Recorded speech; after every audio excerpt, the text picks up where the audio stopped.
Hey everyone, it's working this week. I'm so excited. I'm actually going live. This is Cheryl, the Woolen Hook.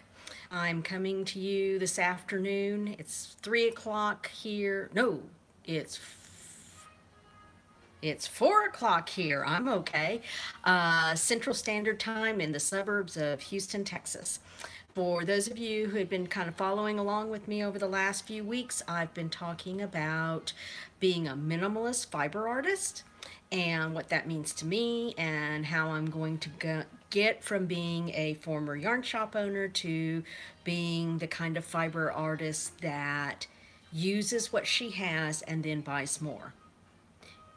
And I know that goes counter to everything that happens in the world of stash enhancement and all of that in the fiber world. But for me, my personal supply of wool that I use for my art, I want it to be fresh and new. I want to spin the yarn when I need it for a specific project.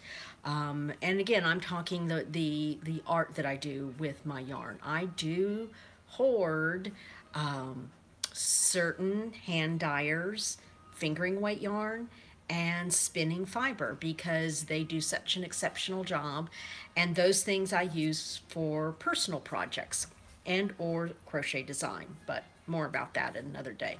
So today I want to update you on the status of my studio and where I am in the cleanup process with that. My intent last week, I talked about doing a blog post in the morning and then doing the video in the afternoon, and the two would complement each other. It's a great plan. But this morning technology got in my way and I got very upset with my Weebly app and with the Weebly website, and so I just quit. And I decided, you know what, way more people are going to find out about this if I keep it all in one spot. So beginning today, to find out what I'm going to be talking about in the afternoon and to see the pictures and all of that, follow me on Instagram. I'm the_woolen_hook on Instagram.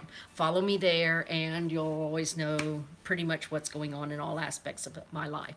So I showed pictures, before and after pictures of my studio on Instagram today. And the biggest accomplishment is that now it's no longer a minefield. I can comfortably walk through and get to what I need. I've actually gone into the closet, gotten a container down that has some wool in it that I needed, got the wool out, put the container back, used the wool, and then whatever was left over, I put away. It's amazing. My friend Drew, Captain Housekeeper, and follow him if you aren't already, because he's amazing and he's smart and he's funny and he will transform your life as if you are the person who runs your household, or even if you're not but you help the person who runs it. You got to go check out Captain Housekeeper. But anyway, I digress. Oh lordy mercy, where was cleaning up after myself. My mother raised me to play with a toy, put a toy away, play with a new toy. You don't keep two toys out at the same time. You put things away and then you get something new. Somehow that life lesson got lost for most of my 60 years. And after I left her house and she wasn't there telling me to do it, I didn't. I'm trying to be a grown-up. And so I've made a real effort over the last week, no matter what it is, whether it's my fiber, whether it's dishes, whether it's the mail, junk mail, etc. Captain Housekeeper had a great show about that a few days ago.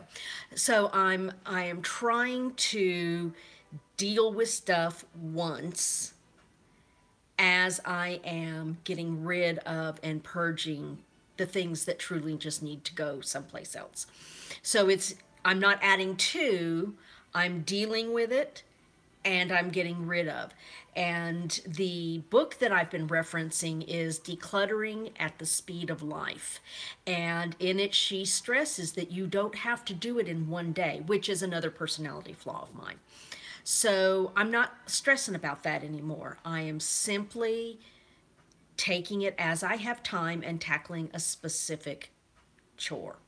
So for next week, what I've decided to do is the only goal I'm working towards next week, because next week is going to be a very abbreviated week here at Chez Means, because my husband and I are leaving for a road trip on Wednesday. So I've only got, I'm going to do something I don't normally, oh no, Sunday, we're celebrating my second granddaughter's 11th birthday. So Sunday is out. So I've got Monday and Tuesday of next week. Maybe just Monday if I need to pack on Tuesday. And so I'm going to clean out the big bookcase that's in the studio. I have just shoved, through the last few years, I've just shoved junk on it. It's not going to stay in the room, so I need to get the stuff off of it, go through it, see what's going to be kept, see what's going to go away, and then just it'll be ready for me when I come home the following week to do something with and start that process. So that's my goal for next week, is the bookcase. So I will update you on that on Monday, because I will be recording. I will have a live show next Monday. The following Monday is kind of iffy. We'll see. So I also showed you some clips of where I had decided I was going to repaint the bedroom. I've changed my mind again. And so fortunately I had paint left over from when we had the house painted a few years ago.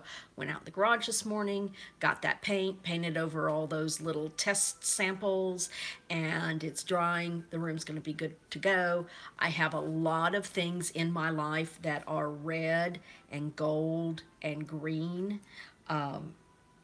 Makes for easy Christmas decorating is one thing I thought of, but I love the way the red looks up against the gold walls. I have a desk, a file cabinet, and a bookcase that I bought many years ago that was in this room, what I'm calling the gathering room back in the day. That's going to go in my office, in the studio space. So that's the transition that I'll do as soon as we get home from our trip. So that kind of catches you up on where I am with the purging, decluttering, that kind of thing. Break it down, set your priorities, don't stress. Try whatever works for you to not add to your clutter as you're decluttering. I have a bad habit of bringing the mail in, plopping it down, looking at, oh yeah, I want to look at that catalog in a few days. Next thing I know, it's 3 months later and it's still sitting in the same spot. I didn't do that this last week. I immediately looked at that catalog if it was of interest, and then I took it and I put it in the recycle bin. Hubby gets the bills, yay, I don't have to do that. And the rest of the junk mail goes to the recycle bin. So we're trying to do a better job of not adding to our mess. We'll see. You know, some days are better than others. We're human. But if you can take more 2 steps forward and only 1 step back instead of the other way around, eventually, if you just persevere, it'll all work out. I thought today I would also start sharing a little of what I'm working on, what's going on in my little world as a fiber artist. About a month ago, I went to an indigo dyeing class at a local fiber mill here in South Central Texas. It's called Independence Farmstead Fibers, and I learned to do indigo dyeing. It was an amazing experience, and let me share with you what came out of that. And just as a note, I talked about this last week, but I can't wear glasses while I'm doing this because they fall down over my eyes and I look really stupid. So I see some things popping up. leave comments. I'll read them. I'll respond to you directly, and then if it's something for the show for next week. But yeah, sorry, I can't do both things. It's just it. So indigo dyeing, indigo, blue jeans, that fabulous color of blue that we all love so much. We dyed yarn. And this is what I have started making with the yarn. It is just going to be the simplest crocheted, asymmetrical, triangular scarf type wrap that I love. My very favorite shape, my very favorite everything. It is so simple. And the beautiful thing about this is no matter how much yarn you have, you can finish a project, or it's easy to add from your stash. So this is the indigo. We also did some natural dyeing with plants, and I am sorry that I'm probably going to get all the names of those wrong. This was originally a really pretty golden yellow, but then I decided to over dye it with the indigo, which gave me this lovely green. The same with this fabulous red was pink, and I overdyed, or no, excuse me, a bright red, and I overdyed it to get this shade. And then this one was pink, and I overdyed with the indigo and got a light periwinkle blue. All of these are going to go into this wrap, so I'll update you on that as time goes on. And the last thing that I'm working on is, once I took that class, I got really interested in natural dyeing. So I had my brother save avocado pits and skins for me. So here is, and it's hard to see, up against my white shirt, you can tell there's a little bit of color to it.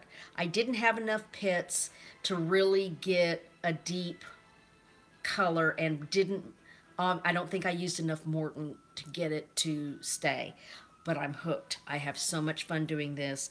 I've gathered wildflowers, I've gathered all kinds of stuff, onion skins. I'm sure the people at Walmart think I'm crazy because I buy 2 red onions and then fill the bag with the skins that fall off underneath.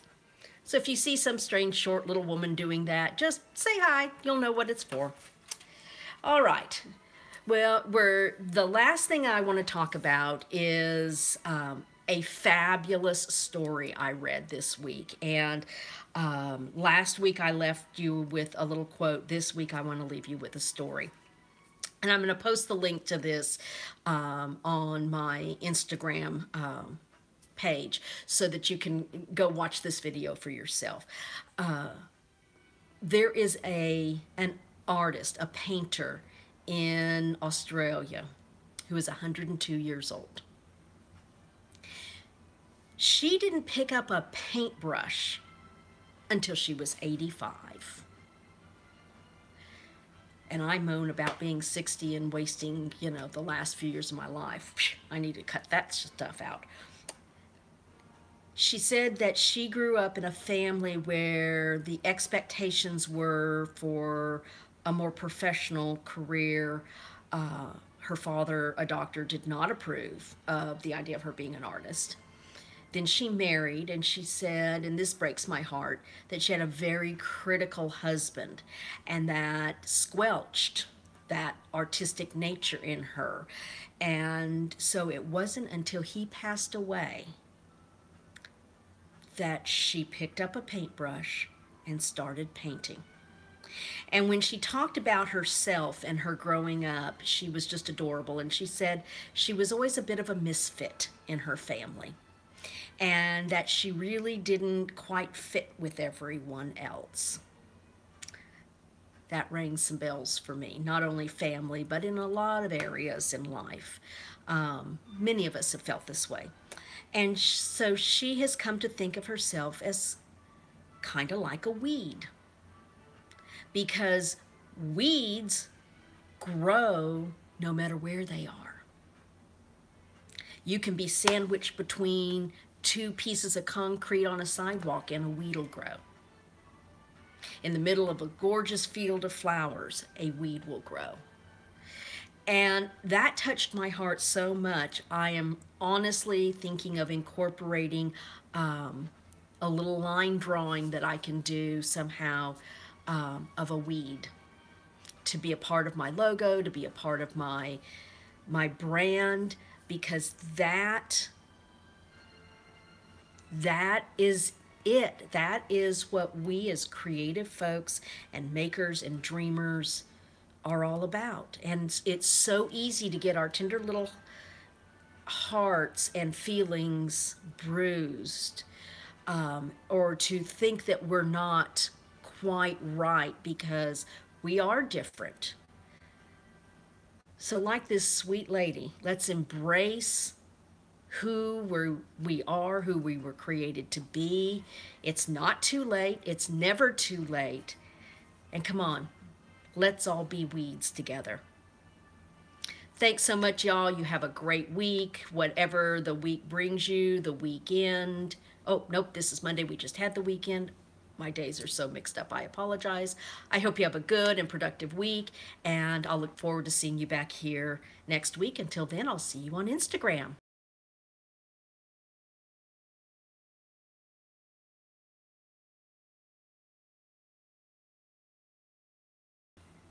Okay. Oops.